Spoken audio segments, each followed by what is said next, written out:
Welcome to this comprehensive engineering explainer on control valves. Today, we're dissecting the core principles, the physical, mechanical realities, and the rigorous selection criteria required for professional CNI engineering.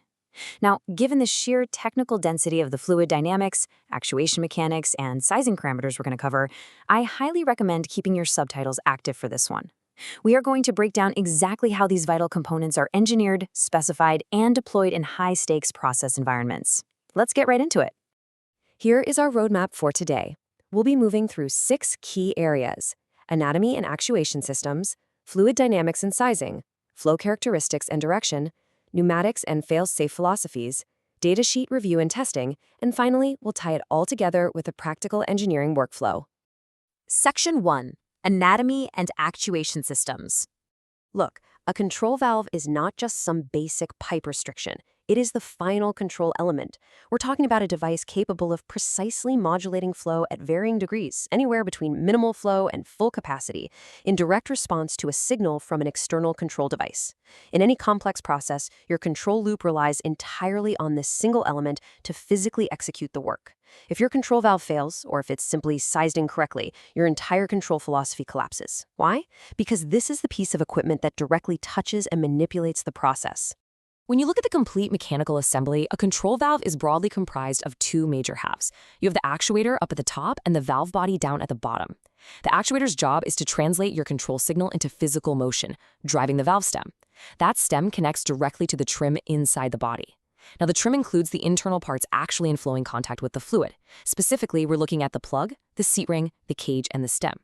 Notice that the body, bonnet, and gaskets, those are not considered part of the trim. The cage surrounds the closure member to provide alignment, and in a lot of high-pressure designs, it's the cage that actually dictates the flow characteristics or provides the seating surfaces. So how do we bridge the gap between electrical logic and mechanical force? We use a smart positioner. This device is an absolute necessity for precise control. It actively increases or decreases the air load pressure that drives the pneumatic actuator until the valve stem reaches a position that perfectly balances with the 4 to 20 milliamp output signal coming from your process controller. Think of it as the real-time translator of electrical intent into pneumatic reality. Without it, accurately overcoming dynamic friction and massive fluid forces is practically impossible. Section 2. Fluid dynamics and sizing. Absolutely everything in valve sizing revolves around the flow coefficient, better known as CV. By definition, CV is the number of US gallons per minute of water at 60 degrees Fahrenheit that will pass through a given restriction with a pressure drop of exactly 1 psi. Now, while it's technically a dimensionless quantity in our calculations, CV is the ultimate metric for a valve's capacity. And getting this capacity right, that dictates the ultimate success of your process. If you undersize it, you choke your maximum flow. But if you oversize it, you lose fine control, forcing the valve to operate dangerously close to its seat, where it becomes highly unstable. To understand what happens to the fluid as it squeezes through that trim, let's use a really simple mental model. Flow through a control valve is perfectly analogous to flow through an orifice in a straight pipeline.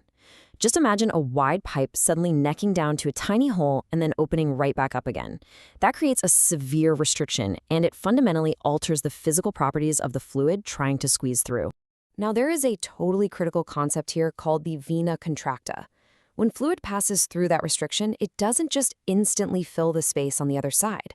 Actually, the fluid stream narrows down even further just past the opening. This precise choke point is the vena contracta. It's the absolutely smallest cross-sectional flow area downstream of the orifice. And because the exact same amount of fluid has to cram through a much smaller space, the laws of physics demand a massive trade-off.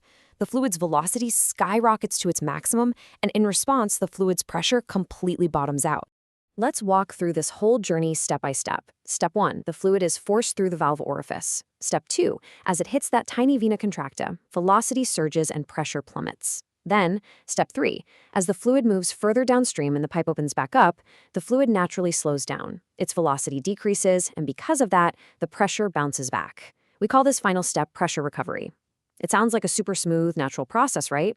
But actually, scratch that. This exact cycle, pressure dropping like a rock and then recovering, sets the perfect stage for our first major disaster. Which brings us to Section 2, the threat of cavitation. When that pressure drop inside the vena contracta goes just a little too far, it unleashes something seriously destructive. Cavitation is strictly a two-stage process. Stage 1 happens right at that choke point, the vena contracta. The fluid's pressure drops so incredibly low that it actually falls below the liquid's vapor pressure. Basically, the liquid starts physically boiling at room temperature, forming all these tiny vapor bubbles. But remember step 3 from our fluid journey? The pressure naturally recovers downstream, and that leads directly to stage 2. As the pressure rises back above the vapor pressure, those newly formed bubbles simply can't exist anymore. They are forced to rapidly collapse. Our source material points out something absolutely crucial here: the collapsing of the bubbles or cavities when the pressure recovers. I know, it sounds pretty mild, right? Bubbles collapsing. But trust me, it is violently destructive. These bubbles don't just gently pop, they implode. They send out these microscopic shockwaves, jetting at supersonic speeds. And when these implosions happen right up against the metal surfaces of the valve's trim, it's like setting off millions of microscopic explosions. Over time, these relentless tiny impacts will literally eat away solid steel. It destroys the valve from the inside out. Knowing the hookup itself, you must utilize stainless steel tubing. That ensures total integrity against corrosive plant environments and severe system vibration. But even more importantly, engineering must aggressively define the fail-safe action. Upon loss of instrument air or the electrical control signal, the valve cannot simply wander. The design must definitively mandate whether the valve will fail open, fail close, or stay put. This decision is based on the absolute safest state required by the process to protect both personnel and capital equipment. Section 5. Datasheet Review and Testing. When you are reviewing a vendor datasheet, there are absolute numerical laws for sizing that you have to enforce to ensure optimum controllability. First, at minimum flow conditions, the valve stem must be at or above 10% of its total travel. Second, at maximum flow, the stem must not exceed 80% travel. This gives you a crucial capacity reserve, so the valve can handle at least 120% of the required maximum flow if upset conditions occur. Finally, the operating range between minimum and maximum flow must cover at least 50% of the total valve stroke to guarantee high-resolution control. These checks are absolutely mandatory for process stability. Beyond those sizing limits, we have to scrutinize several critical parameters before any procurement happens. You must verify the leakage class, typically class 4, 5, or 6, depending on just how tight the shutoff must be to prevent passing. The actuator thrust calculation has to be double-checked to ensure the actuator thrust is permanently greater than the maximum valve thrust under peak shutoff pressure. We review noise calculations to ensure occupational safety compliance, and we mandate that opening and closing times must strictly be under 10 seconds for adequate process responsiveness. Finally, the position transmitter itself must be explicitly designed to fail safe or fail freeze according to your strict application needs. Once built, the valve has to survive rigorous testing. This is completely non-negotiable before it ever leaves the factory. Standard protocols include non-destructive testing and hydrostatic shell testing, done in accordance with ANSI B16.34 to prove the physical casting integrity under extreme pressure. We demand valve closure and seat leakage tests conforming exactly to FCI 70.2 for the specified leakage class. Finally, a full functional test of the assembled valve, complete with its actuator and positioner, is required to prove that those critical open and close stroke times, along with the CV metrics, are actually met under real operational pressures. Section 6. The Practical Engineering Workflow. Let's see how all this theory builds into an unbroken, practical engineering workflow. It always starts with analyzing your process data, pressures, temperatures, flow rates, and specific gravities to calculate your CV and pipeline velocities. Based on those pressure drops, you then select the optimal valve size, body, and appropriate trim characteristics to prevent any cavitation or flashing. Next, you size the pneumatic actuator and specify the smart positioner to perfectly match your required shutoff thrust and loop response. You mandate the pneumatic hookup materials and that strict fail-safe philosophy we discussed.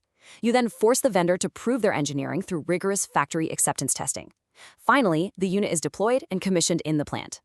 Every physical and fluid dynamic principle we've talked about culminates in this exact sequence to ensure a successful, highly stable plant deployment.